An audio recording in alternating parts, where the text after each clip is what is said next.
नमस्कार. आजच्या भागामध्ये आपण बघूया. इथे आता आकाश भूमीसाठी पूजा करायला बसलेला असतो. त्याने देव पाण्यामध्ये ठेवलेले असतात आणि तो एका जागेवरती बसून आता पूजा करायला लागलेला असतो, जेणेकरून भूमीला लवकरात लवकर शुद्ध यायला हवे म्हणून. तर इथे आता आजीसुद्धा बसलेले असतात आणि देवाचं नामस्मरण करत असतात. हातामध्ये माळसुद्धा घेतलेली असते. एकाग्रतेने देवाची पूजा चालू असते. तेव्हा इथे आता रघु काका उभे असतात आणि रघु काका खूपच जास्त टेन्शनमध्ये असतात. ते आपल्या मनामध्ये म्हणत असतात की आकाश बाबा इथे उगाच थांबलेत. तिथे रागिनी मॅडम एकट्याच मालकीनबाईंबरोबर आहेत. जर रागिनी मॅडमने मालकीनबाईंना काही केलं तर भूमी मॅडमजवळ तिथे अजून कोणीतरी असणं गरजेचं आहे. तेव्हा इथे रघु काका म्हणतात की आकाश बाबा तुम्ही एक काम करा, तुम्ही जाऊन आता मालकीनबाईंजवळ बसा बरं. तेव्हा इथे आकाश म्हणतो, अरे रघु काका असं काय करतोयस? इथे मी भूमीला बरं वाटावं यासाठीच पूजा करतोय ना. आणि आता पूजाशी अर्धवट सोडून जाणं मला योग्य वाटत नाही. आणि तिथे आत्या आहे ना तिच्यावरती लक्ष ठेवायला. तर इथे आता प्रशांत उठायला काही तयार नसतो. तो भूमीजवळच बसलेला असतो. तेव्हा रागिनी म्हणत असते की काहीतरी करायला हवं. आणि ती म्हणते की जा, अरे अभिजित तुला औषधं आणायची आहेत ना भूमीसाठी. तेव्हा अभिजित म्हणत असतो, अरे हो आई, मला औषध आणायला जायचं आहे. पण बघ ना मला फोनवर फोन येत आहेत. माझी महत्त्वाची मीटिंग आहे, मला कॉन्फरन्स कॉल करावा लागणार आहे. तेव्हा इथे पौर्णिमा म्हणत असते, अरे देवा, मग आता काय करायचं? डॉक्टरांनी सांगितले की ताईचं औषध चुकलं नाही पाहिजे म्हणून ते लवकरात लवकर तिला द्यायला पाहिजे शुद्ध आल्यानंतर.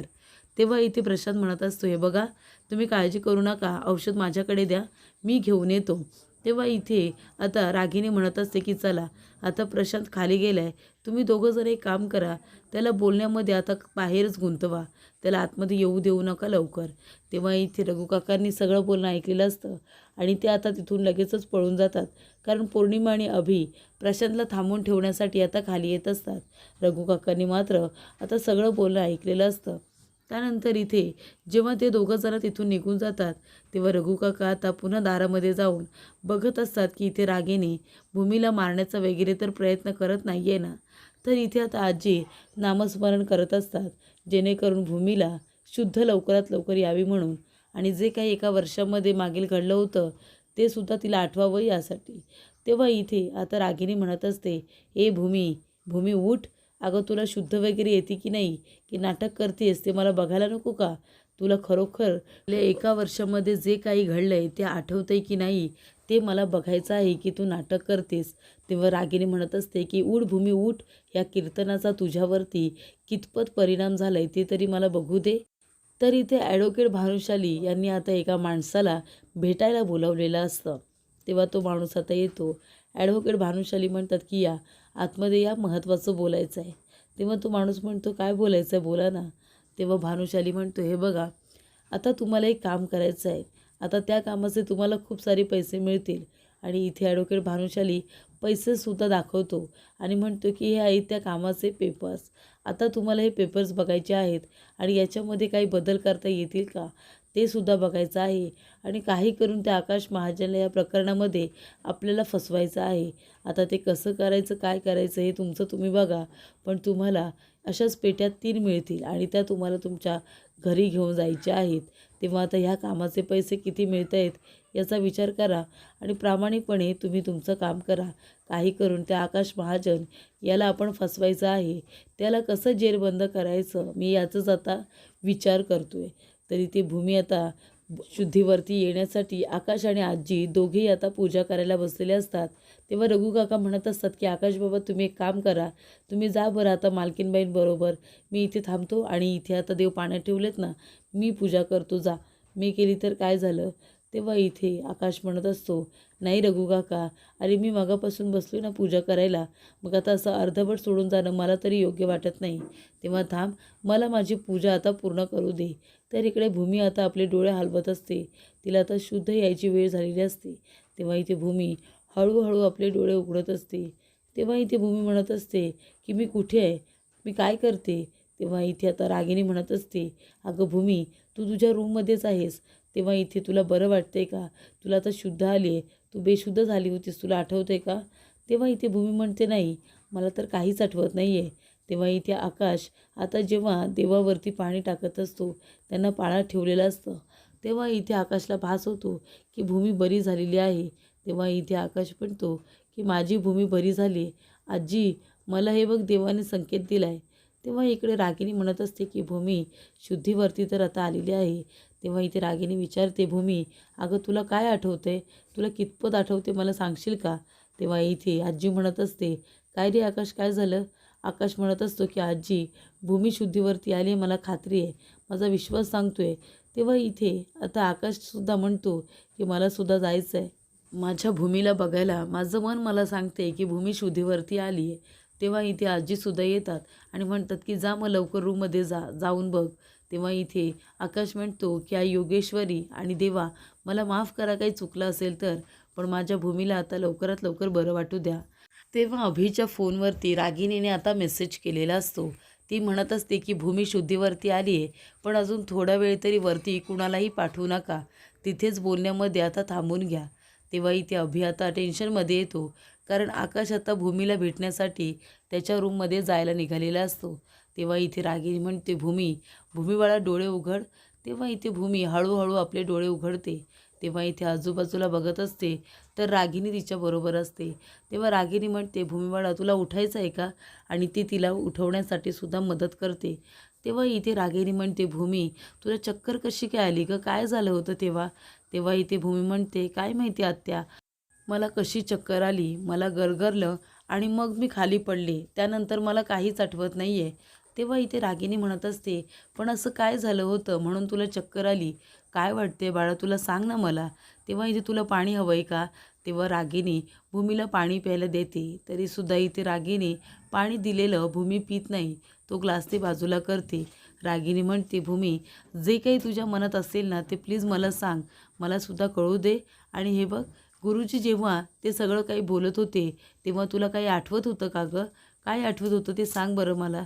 तेव्हा भूमी म्हणत असते की आत्या, जेव्हा ते बुवा कीर्तन म्हणत होते ना तेव्हा मला असं वाटत होतं की ती स्टोरी माझी आहे, माझी आणि आकाशची. ते राजा राणी आम्ही दोघे आहोत.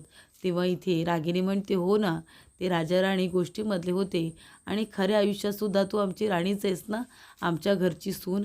तेव्हा इथे रागिनी म्हणते, पण मला असं वाटत होतं की ते सगळं माझ्याबरोबर आणि आकाशबरोबर खरोखर घडलं होतं आणि म्हणूनच ते सगळं मला आठवत होतं आणि त्याचा ताण मला आला आणि मग मला चक्कर आली. तेव्हा भूमी म्हणत असते की एका वर्षभरामध्ये अजून काय काय घडले माझ्याबरोबर, मला खरंच काहीच आठवत नाही आहे. तेव्हा इथे रागिनी म्हणत असते आपल्या मनामध्ये, चला म्हणजे हिला आता अजून काही आठवत नाही आहे, हिला फक्त ते कीर्तन ऐकल्यानंतर असं वाटलं की ती स्टोरी ह्या दोघांची आहे आणि म्हणून ती तसं म्हणत होती. तेव्हा रागिनी म्हणत असते, अगं म्हणजे ती स्टोरी आहे ना ती काही तुमच्या दोघांची नव्हती. गुरुजी असेच आपले बोलत होते कीर्तनामध्ये आणि त्याच्यामध्ये कसं 3 बहिणी सांगितलं ना, तेव्हा तुला असं वाटलं की 3 बहिणी म्हणजे तुम्हीसुद्धा 3 बहिणी आहात.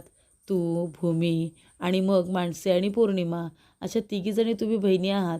त्याचा उल्लेख त्याच्यामध्ये गुरुजीने घेतला होता ना, तेव्हा तुला असं वाटलं की कदाचित ती स्टोरी तुझी तर नाही आहे ना. अगदी बरोबर. तेव्हा इथे भूमी म्हणते, हो असं होऊ शकतं. रागिनी म्हणते, एवढा विचार नाही करायचा बाळा, आणि तुला माहिती आहे चक्कर आली होती तर सगळेजणच किती टेन्शनमध्ये आले होते. तेव्हा रागिनी म्हणते की मला अजून तरी हिच्यापासून एवढा धोका नाही आहे. कितपत तिला आठवतं आहे, काय आठवतं आहे, सगळं मी तिच्याकडून विचारून घेतलेलं आहे. पण आता इथे एक गोष्ट कळली, भूमीवरती कीर्तनाचा अजिबात काही उपयोग झालेला नाही आहे असं मला वाटतं. तेव्हा इथे आकाश म्हणत असतो की आई योगेश्वरी, माझ्या भूमीवरती येणारं प्रत्येक संकट आता दूर कर. तिची खरंच काही चुकी नाही आहे. तिला उगाचच तुम्ही त्रास देऊ नका. तिला बरं करा. तिलासुद्धा नॉर्मल आयुष्य जगू दे. काही ना काहीतरी कठीण प्रसंग तिच्यावरती येतच आहेत असं आता आकाश देवाजवळ म्हणतो आणि भूमीला बरं वाटू दे म्हणून प्रार्थना करून निघून जातो. तेव्हा पौर्णिमा म्हणत असते, अहो जीजू कुठे जात आहे तुम्ही? थांबा थोडा वेळ, तिथे अजून ताईला शुद्ध आली नसेल. तेव्हा इथे आकाश म्हणतो, नाही, माझं मन मला सांगते की भूमीला शुद्ध आली आहे आणि आता मला तिच्याजवळ जायला हवं. तरी ती रागिनी भूमीला म्हणत असते, हे बघ भूमी बाळा, तू कुणालाही त्रास देतेस असं वाटून घेऊ नकोस. तुझ्यामुळे कुणालाही त्रास होत नाही आहे. पण एक गोष्ट लक्षात ठेव, उगाच छोट्या छोट्या गोष्टींचा असा डोक्यावरती ताणसुद्धा घेऊ नकोस. त्याची खरंच काहीच गरज नाही आहे. आणि जर तुला तसं काही वाटलं ना संशयास्पद, तर तू मला सांगत जा ना, मी तुला काही गोष्टी क्लिअर करत जाईन. पण असा छोट्या छोट्या गोष्टींचा ताण घेऊ नको. आणि तुला माहिती आहे, तुला जेव्हा चक्कर वगैरे येते ना तेव्हा इथे आई आणि आकाश आम्ही सगळेजण खूपच जास्त घाबरतो. पण आकाश आणि आई दोघंजणं खूप घाबरतात. तुझ्यासाठी दोघेही आता प्रार्थना करतायत, तुला माहिती आहे का? तेव्हा भूमी म्हणत असते, नाही आत्या, खरंच त्यावेळेला मला टेन्शन आलं होतं, पण आता खरंच नाही आहे. जे काही झालं ते होऊन जाऊ दे. आणि तसंही मला चक्कर आली. मला असं वाटलं की ती स्टोरी माझी आहे. तर कधी-कधी आपल्या आयुष्यात ज्या गोष्टी घडलेल्या असतात, तेव्हा समोर आपण जे काही ऐकतो त्याच्याबरोबर रिलेट करत असतो आणि म्हणून मला तसं वाटलं. तर इथे आता रागिणीला कळतं की भूमीला काही आठवत नाही आहे आणि तेवढा तिथे आकाश येतो आणि आकाश म्हणत असतो, भूमी तू ठीक आहेस ना? तुला काही झालं तर नाही ना? तुला काय आठवलं का? म्हणजे जेव्हा गुरुजींनी कीर्तनामधून आपली स्टोरी सांगितली त्याच्यानंतर तुला काही आठवलं का? तेव्हा इथे आता भूमी आकाशला म्हणत असते की आकाश, मी जे काही ऐकलं ना त्याच्यावरून मला असं वाटत होतं की ती स्टोरी आपली आहे. गुरुजी आपल्या दोघांबद्दल बोलत आहेत. तेव्हा इथे रागिणी म्हणते, अरे भास आहे रे आकाश, भास, दुसरं काही नाही. तेव्हा इथे आता तिथे रघु काका येतात आणि ते म्हणत असतात की बरं झालं मालकीनबाई तिथून उठल्या आणि आकाश बाबा आता रूममध्ये गेलेले आहेत. त्या दोघांनी एकमेकांजवळ बोलायला हवं. जर इथे भूमी मॅडमची स्मृती परत आली असेल, त्यांना जर सगळं काही आठवत असेल तरीसुद्धा सध्या त्यांनी रागिणी मॅडमपासून सगळं काही लपवून ठेवायला पाहिजे. कारण त्यांचा खरा चेहरा आता लवकरच सगळ्यांसमोर येणार आहे. त्यामुळे इथे आता रागिणीने जे काही आत्तापर्यंत केलं आहे त्या पापाचा घडा तिचा भरला आहे आणि तो आता सगळ्यांसमोर यायला पाहिजे, यासाठी रघु काका प्रयत्न करत असतात. तरी ते भूमीची स्मृती परत येण्यासाठी सगळेजण प्रयत्न करतच असतात. आणि त्यामध्ये जर कुणाचा महत्त्वाचा हात असेल तर तो असतो आकाश. आकाश हात धुवूनच आता इथे भूमीच्या पाठी पडलेला असतो. एका वर्षभरात जे काही घडलेलं आहे ते भूमीला आठवावं यासाठी तो खूप जास्त प्रयत्न करत असतो. तर इथे पुढील भागामध्ये आपण बघूया. इथे आता मिस्टर भानुशाली यांनी ज्यांना पैसे दिलेले असतात ते आता खोटे ऑफिसर बनून तिथे येतात आणि इथे आता आकाशच्या ऑफिसमध्ये शोधाशोध करतात. तेव्हा भिंतीमध्ये पैसे सापडतात. इथे आकाशवरती आता खोटाळा आणलेला असतो आणि आकाशला आता पोलीस अरेस्ट करून आपल्याबरोबर घेऊन जात असतात.